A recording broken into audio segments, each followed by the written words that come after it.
Welcome to the Learning Pines YouTube. We hope this video helps. You begin by preparing the device and ensuring the right vocabulary set is selected. Make sure your tablet is charged and connected to Wi-Fi, then open TouchChat and tap to choose or create a profile. Once done, select the vocabulary page that matches the user's needs, simple core words for starters, or a full language system for advanced use. You'll see buttons grouped by category. Practice tapping a few to confirm audio output. This initial setup gets you into the app quickly and purposefully. Now you customize the system so it works for the user. Tap Edit to change pages, add buttons, or reorganize navigation. You can record personalized messages or import high-quality voices.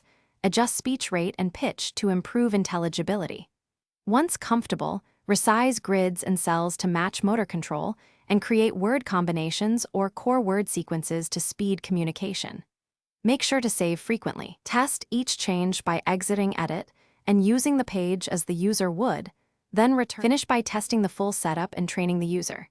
You should run through every page, speaking each button aloud to confirm audio, and practice short, focused sessions to build fluency. Introduce routines and core phrases repeatedly, then adjust timing or layout as you observe performance. If something goes wrong, audio missing, buttons unresponsive, first check volume and voice selection, then verify app permissions and restart the app or device. If problems persist, restore a saved profile or rebuild the affected page. Thanks for watching. Consider subscribing if we helped you.